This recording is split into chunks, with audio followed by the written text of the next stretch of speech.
वचन, प्यारा वचन, ईशो मसीह का प्यारा वचन, पाव को दीप को राह को रोशन, ये है मसीह का प्यारा वचन, ये है वचन प्यारा। परमेश्वर के धन्य नाम की महिमा हो।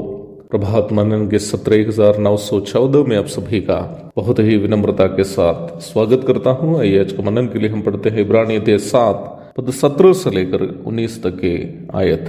क्योंकि उसके विषय में ये गवाही दी गई है तो मलकीसिदक की रीति पर युगानुयुग याजक है। इस प्रकार पहली आज्ञा निर्बल और निष्फल होने के कारण लोप हो गई, इसलिए कि व्यवस्था ने किसी बात की सिद्धि नहीं की और उसके स्थान पर एक ऐसी उत्तम आशा रखी गई है जिसके द्वारा हम परमेश्वर के समीप जा सकते हैं। कल के मनन में हम ये देखे थे कि न्याय व्यवस्था क्यों निष्फल और निर्बल थी। पाप से प्रदूषित हमारे शरीर के दुर्बलता न्याय व्यवस्था को हमारे लिए निर्बल और निष्फल कर दिया।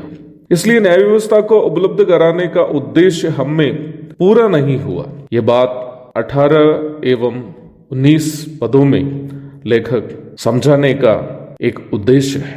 17वें पद में ध्यान दीजिएगा, मलकीसिदक के क्रम में महायाजक का पद प्राप्त किए हुए प्रभु यीशु मसीह का महत्व समझाने के उद्देश्य से ही लेखक यहाँ न्याय व्यवस्था की निर्बलता एवं निष्फलता को खास करके अपने इब्रानी पाठकों के सामने प्रस्तुत किया है। अनेकों कर्मों एवं अनुष्ठानों को करने के बावजूद भी इस्राएलियों के लिए न्याय व्यवस्था एक भयभीत करने वाली वस्तु थी, क्योंकि न्याय व्यवस्था में दी गई आज्ञाएं परमेश्वर के प्रति उनके अंदर भय ही उत्पन्न की थी। निर्गमन अध्याय 19 पद 12 और 13, इब्रानी अध्याय 12 पद 19 से 21 तक। इब्रानी अध्याय 12 में हम ये पढ़ते हैं, यहाँ तक मूसा भी परमेश्वर के वचन सुनकर भयभीत हो जाता था। परमेश्वर के साथ नजदीकी संबंध रखे हुए पुराने नियम के बहुत सारे संतों के लिए भी परमेश्वर की पवित्रता और उनके महानता भय उत्पन्न करने वाली बात थी।